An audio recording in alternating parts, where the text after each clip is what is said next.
अस्सलाम वालेकुम जी। एक बार फिर आसिम रज़ा ठाकुरे आपकी खिदमत में हाजिर है एक नई वीडियो के साथ। आज का हमारा टॉपिक है अनोवा। अनोवा को हम देखेंगे कि अनोवा किन कंडीशंस में अप्लाई किया जाता है, इसके लिए किस किस्म का SPSS में डालने के लिए डाटा चाहिए होता है, इसकी अजम्पशंस क्या होती हैं और अजम्पशन अगर फुलफ़िल नहीं करती तो फिर क्या करना चाहिए। ठीक है, और इसके बाद पोस्ट हॉक डाटा, इसी के बाद जो पोस्ट हॉक अप्लाई होता है उसको भी साथ हम कवर करने की कोशिश करेंगे। जी आइए हम इसको डिटेल देखते हैं, लेकिन उससे पहले अगर आपने मेरे चैनल द सिग्निफिकेंट को लाइक नहीं किया, शेयर नहीं किया हुआ और सब्सक्राइब नहीं किया हुआ तो काइंडली कर दें, जिससे कि आप लोगों को मेरी वीडियोस टाइमली मिल पाएंगी। और बेल का आइकन जो है उसको भी हल्का सा टच कर दें। जी नाजरीन, आइए अनोवा जो है ये आप ऐसे समझें, अनोवा एक्सटेंडेड फॉर्म है इंडिपेंडेंट सैंपल टी टेस्ट की। ठीक है, एक्सटेंडेड फॉर्म इसलिए मैं कहता हूँ कि अगर इंडिपेंडेंट ग्रुप्स जब दो होते हैं, एक इंडिपेंडेंट वेरिएबल की दो कैटेगरी होती हैं तो हम independent sample T test apply करते थे। लेकिन अगर उसकी कैटेगरीज 3 हो जाएंगी, मोर देन 2 होंगी, तो वहाँ पे हम अनोवा अप्लाई करेंगे। ये नहीं है कि अगर 2 होंगी तो अनोवा अप्लाई नहीं होगा, अनोवा वहाँ पे भी अप्लाई हो सकता है, लेकिन टिपिकली हम ऐसा करते हैं कि अनोवा एक एक्सटेंडेड फॉर्म है क्योंकि वन सैंपल टी टेस्ट की, तो हम वहाँ पे अप्लाई करते हैं। बाकी हम देखते हैं इसकी डिटेल। हाँ जी, one sample one way ANOVA जो है हम किस काम के लिए क्यों अप्लाई करते हैं, जब हमारे पास मोर देन 2 ग्रुप्स होते हैं और या इंडिपेंडेंट ग्रुप्स की 2 से ज़्यादा कैटेगरीज होती हैं और डिपेंडेंट वेरिएबल आपका न्यूमेरिकल होता है, और डिपेंडेंट वेरिएबल जब न्यूमेरिकल होने के साथ साथ नॉर्मल भी होता है, तो हम उन कैटेगरीज को या ग्रुप्स को कंपेयर करने के लिए, एवरेज मीन्स को कंपेयर करने के लिए हम अनोवा अप्लाई करते हैं। तो अनोवा एक ओमनीबस टेस्ट है। ओमनीबस का मतलब ये होता है कि ओवरऑल सिग्निफिकेंस बताता है, ये नहीं बताता कि कौन सी कैटेगरी दूसरी कैटेगरी के मुकाबले में ज़्यादा सिग्निफिकेंट है, ये नहीं बताएगा आपको।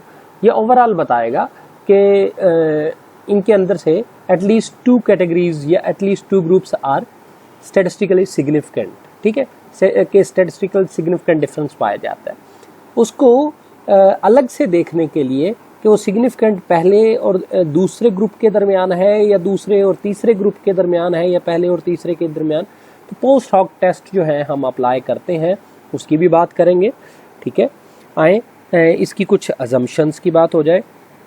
इसकी जो प्री रेक्विजिट्स जो जिसको मैं कहता हूँ, नंबर 1, डिपेंडेंट वेरिएबल आपका न्यूमेरिकल होना चाहिए, कंटिन्यूस होना चाहिए, यानी उसके लिए जो मेजरिंग स्केल यूज़ हो, इंटरवल या रेशो हो। डिपेंडेंट वेरिएबल आपका, उसकी डिपेंडेंट वेरिएबल की मोर देन 2 कैटेगरीज हो। हम ये कहते हैं 2 नहीं आप यूज़ करें, यहाँ पे मोर देन 2 ही करें तो ज़्यादा अच्छा, क्योंकि 2 के लिए तो हम independent sample T test apply करते हैं, लेकिन उसके लिए अनोवा भी अप्लाई हो सकता है। लेकिन टिपिकली हम इसे ही यूज़ करते हैं कि जब मोर देन 2 कैटेगरीज होंगी आपके पास, your independent variable consist of more than 2। ठीक है, मोर देन 2 कैटेगरीज।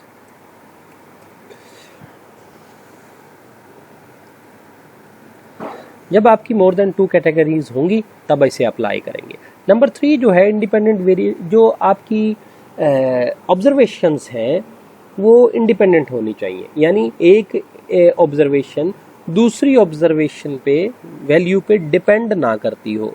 ठीक है, नंबर 4 इसकी अजम्पशन है नो सिग्निफिकेंट आउटलायर, आपके डिपेंडेंट वेरिएबल में कोई आउटलायर्स अपर या लोअर आउटलायर्स ना हो सिग्निफिकेंट। नंबर 5 जो इसकी इंटरप्रिटेशन है वो ये है कि अप्रॉक्सीमेटली डेटा आपका नॉर्मल होना चाहिए हर एक ग्रुप का, हर एक कैटेगरी के ऊपर, ठीक है। और उसके बाद नंबर 6 जो है कि आपकी वेरिएंस जो है होमोजेनिटी होनी चाहिए, यानी वेरिएंस, इक्वल वेरिएंस की अजम्पशन भी ये चाहता है। जो इक्वल वेरिएंस या होमोजेनिटी को चेक करने के लिए हम लेवाइंस टेस्ट लगा लेते हैं, और नॉर्मेलिटी को चेक 4 और 5th जो इसकी अजम्पशन है उसको देखने के लिए आप ये समझ लें कि हम शपीरो-विल्क टेस्ट अप्लाई कर लेंगे, तो इस तरह से हम इसको देख पाएंगे। और अगर आपका डेटा सिग्निफिकेंट हो जाता है, अगर अनोवा की पी वैल्यू लेस देन हो गई 0.05 से लेस, तो देन हम इस एबल होंगे। फिर आपने पोस्ट हॉक, जिसको मल्टीपल कंपैरिजन टेस्ट कहते हैं, वो अप्लाई करना है, अदरवाइज उसकी ज़रूरत नहीं होती, लेकिन मैं इस टेस्ट में साथ ही अप्लाई करूँगा। तो आइए हम SPSS की तरफ चलते हैं, SPSS पे कैसे इसको रन करना है हम वो भी देखते हैं। तो मैंने यहाँ पे 2 ग्रुप्स लिए हैं। एक मेरा इंडिपेंडेंट ग्रुप है ट्रीटमेंट, इसके अंदर मैंने 3 तरह की ट्रीटमेंट जो है वो देखी हैं, एक मेडिसिन के थ्रू, एक एक्सरसाइज और एक डाइट के थ्रू।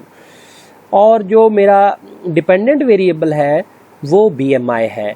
तो इन 3 ट्रीटमेंट, 3 ग्रुप्स बनाए हैं। उन 3 ग्रुप्स को मैंने, एक को मैं मेडिसिन दे रहा हूँ, दूसरे को मैं एक्सरसाइज करवा रहा हूँ, और तीसरे ग्रुप को मैं डाइट के थ्रू उनका वेट और उनके BMI को कंट्रोल करने की हम कोशिश कर रहे हैं। तो हमने जो लोग लिए सारे के सारे ओबीज थे, जिनका BMI मोर देन 30 था। हमने सारे वो लोग लिए और उनको हम एक ग्रुप को मेडिसिन देना शुरू हो गए, एक ग्रुप को हम एक्सरसाइज करवाना शुरू हो गए, और एक ग्रुप को हम डाइट पे हमने उसको रखा हुआ है। अच्छा, अनोवा में ये ज़रूरी नहीं होता कि तमाम ग्रुप्स की स्ट्रेंथ जो है या सैम्पल साइज जो है वो इक्वल हो, अनइक्वल हो, फिर भी मैटर नहीं करता। आप दोनों ही कंडीशंस में इसे अप्लाई कर सकते हैं। तो आइए हम इसे अप्लाई करते हैं। फर्स्ट ऑफ ऑल मैं इसकी एजम्पशन देख लेता हूँ। आप अनोवा पे जाएंगे, अनोवा के बाद एक्सप्लोर पे जाएंगे, एक्सप्लोर के बाद मैं इसको रीसेट करता हूँ। इसकी फैक्टर्स के अंदर क्योंकि हमने हर कैटेगरी के ऊपर इसको नॉर्मेलिटी को चेक करना है, तो इंडिपेंडेंट वेरिएबल फैक्टर लिस्ट में डाल दें और डिपेंडेंट वेरिएबल डिपेंडेंट लिस्ट में डाल दें, और प्लॉट में जाके आप नॉर्मेलिटी को क्लिक कर दें, ओके कर दें। इतनी लंबी चौड़ी कहानी नहीं, हम सीधा चलेंगे।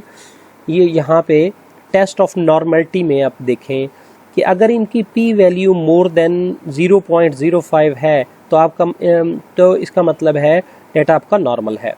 तो देखें, मेडिसिन वाले ग्रुप की पी वैल्यू भी बड़ी है, एक्सरसाइज वाले की भी पी वैल्यू 0.05 से बड़ी है, और डाइट वाले की भी 0.05 से बड़ी है। तो इसका मतलब ये हुआ कि आपका डाटा हर एक कैटेगरी के ऊपर नॉर्मल तो है। ओके जी, अब हम ऐसे करते हैं कि हम चेक करते हैं इसी डाटा की के ऊपर, इसका मतलब है ये अप्लाई हो सकता है। अनोवा हमारा एक पैरामीट्रिक टेस्ट होता है कि जो नॉर्मेलिटी की बेस, नॉर्मेलिटी के अजम्पशन ज़रूर चाहता है। अब हमारा मकसद तो था एटलीस्ट 2 ग्रुप्स को, मीन्स को कंपेयर करना। मीन्स को कंपेयर करेंगे तो हम 1 वे अनोवा अप्लाई करेंगे।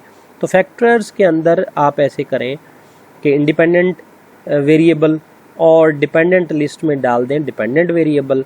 तो मैं ओके करूँगा तो अप्लाई हो जाएगा, लेकिन आप इसका डिस्क्रिप्टिव भी देख लें, होमोजेनिटी देख लें, ठीक है। मैं इसको भी, वर्ल्च को भी अप्लाई करना चाहता हूँ और मीन प्लॉट को भी देखना चाहता हूँ, ठीक है। मैं पोस्ट हॉक भी डायरेक्ट ही अप्लाई कर देता हूँ ताकि हमें पता चल जाए। टकी टेस्ट इसको कहते हैं, मैंने अभी तक यही अप्लाई कर दिया, ठीक है। ओके जी, हम ओके करते हैं। तो ओके करने के साथ साथ आपके सामने टेस्ट जो है वो शो होना शुरू हो जाएंगे।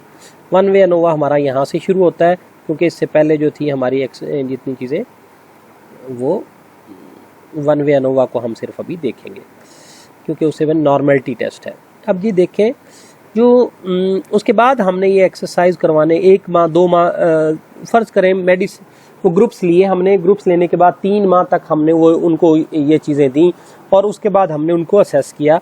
तो देखते हैं जी, मेडिसिन जिनको दी थी उनका एवरेज जो था BMI 26 रहा, और जो लोग एक्सरसाइज कर रहे थे उनका एवरेज BMI 20 रहा, और जो डाइट कर रहे थे उनका BMI जो है 22.9 रहा। एवरेजली। तो हमें इस कॉलम के अंदर से मीन और स्टैंडर्ड डेविएशन लिखने की ज़रूरत होती है। जब मीन और स्टैंडर्ड डेविएशन लिखते हैं तो आप कॉन्फिडेंस इंटरवल को भी अपर लिमिट और लोअर लिमिट को ज़रूर लिखा करें, ठीक है। मीन, स्टैंडर्ड डेविएशन और 95% कॉन्फिडेंस इंटरवल पे इन दोनों की रेंजेस। नंबर 1, इस ग्रुप के अंदर से ये 4 कॉलम आपको पिक करने की ज़रूरत है। उसके बाद जी हम डायरेक्ट आते हैं अनोवा के ऊपर। अनोवा के ऊपर जी लेवाइंस को भी देख लेते हैं हम। लेवाइंस था ना होमोजेनिटी देखने के लिए, तो हमने कहा था अगर इसकी भी पी वैल्यू मोर देन 0.05 होगी तो आपका डाटा होमोजीनियस होगा, इक्वल वेरिएंस होंगे। तो ओके जी, आपका डाटा होमोजीनियस भी है, वेरिएंस उनके इक्वल है। आप वेरिएंस यहाँ से भी देख सकते हैं, तकरीबन अप्रॉक्सीमेटली आपका डाटा नॉर्मल था, ऊपर हमने चेक कर लिया और यहाँ से अभी हमें पता चला कि आपका डाटा अप्रॉक्सीमेटली होमोजीनियस भी है, क्योंकि स्टैंडर्ड डेविएशन का स्केयर लें तो वेरिएंस आ जाता है, तो ये तकरीबन सेम ही है, इतना मैटर नहीं करता। अब हम आते हैं जी अपने मेन अनोवा की तरफ। अनोवा की एफ वैल्यू और सिग्निफिकेंट वैल्यू का इन्वर्स रिलेशन होता है। जो इसकी वैल्यू इंक्रीज होती है तो इसकी वैल्यू डिक्रीज होती चली जाती है। तो अनोवा की सिग्निफिकेंट पी वैल्यू बताती है कि तीनों ग्रुप्स के दरमियान, तीनों कौन से ग्रुप थे, जिनको मेडिसिन दी गई, जिनको एज एन इंटरवेंशन एक्सरसाइज करवाएगी या डाइट कर दी गई, उन तीनों ग्रुप्स के दरमियान as a whole significant difference है, यानी वो तीनों ग्रुप्स एक दूसरे से एवरेजली डिफरेंट है, ठीक है, उनके मीन्स एवरेजली डिफरेंट है। अब कौन सा किससे कितना दूर है और किसकी वजह से सिग्निफिकेंस है, अब आप इसके लिए पोस्ट हॉक की वैल्यूज को देखेंगे। अगर आपकी ये पी वैल्यू लेस देन ना हो 0.05 से, तो इससे आगे आपको रिजल्ट्स को लेने की ज़रूरत नहीं है। अब ये रिजल्ट्स आपके बता रहे हैं सिग्निफिकेंस, तो अब हम ये देखना चाहते हैं ये सिग्निफिकेंस किस वजह से आई है, ठीक है। तो उसके लिए आप पोस्ट हॉक के रिजल्ट्स देख लें, मल्टीपल कंपैरिजन टेस्ट देख लें।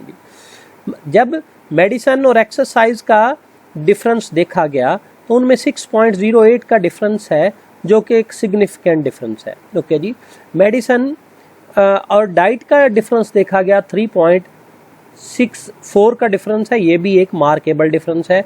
और इसी तरह एक्सरसाइज का और डाइट का डिफरेंस जो देखा गया, ये भी एक सिग्निफिकेंट डिफरेंस है 2.44 पॉइंट्स के साथ, ठीक है। प्लस और माइनस का यहाँ कोई मसला नहीं है, आप इनके डिजिट्स को देख के एवरेज वैल्यू की बेस पे ही डिसीजन ले सकते हैं। यहाँ से जो आपने पिक करनी है वैल्यूज़, वो मीन डिफरेंस है, ठीक है। उसके अलावा 95% के ऊपर जो वैल्यूज़ हैं, और आप सिर्फ मेडिसिन, एक्सरसाइज, मेडिसिन, डाइट और एक्सरसाइज और डाइट के सामने वाली रोज़ को ही पिक करेंगे, और इसके अलावा कोई ज़रूरत नहीं है हमें, ठीक है जी। तो यहाँ पे ये प्लॉट शो कर रहा है इनके दरमियान के डिफरेंस को, कि ये पॉइंट्स मीन डिफरेंस जो है इसका, ये देखें यहाँ पे है 26, ये 20 है, 22 है, ये 24, 22 के राउंड अबाउट, 23 के राउंड अबाउट है, 22.9 था, ठीक है। इनके दरमियान जो डिफरेंस है ये एक मार्केबल डिफरेंस है, ये आपका बताता है अनोवा। अनोवा जो है आर्टिकल्स में और थीसिस के अंदर सबसे ज़्यादा, तकरीबन सबसे ज़्यादा यूज़ होने वाला टेस्ट है। तो इसलिए नाज़रीन व हाज़रीन, आज हमने जो सीखा है उसकी अजम्पशंस अनोवा को अप्लाई कहाँ पे करते हैं और इसकी सिग्निफिकेंस कैसे देखते हैं, और इसके लिए पोस्ट हॉक टेस्ट कौन सा होता है और इसकी अजम्पशंस क्या होती हैं और उसकी इंटरप्रिटेशंस क्या होती हैं और उसके कौन से वाले रिजल्ट्स को हमने पिक करना है। ओके जी, अल्लाह हाफिज़, अपना ख्याल रखिएगा। इंशाल्लाह नेक्स्ट वीडियो में नेक्स्ट किसी टेस्ट के, स्टैटिस्टिकल टेस्ट के साथ मिलते हैं। हमारे लिए दुआएं कीजिएगा। ओके, अल्लाह हाफिज़।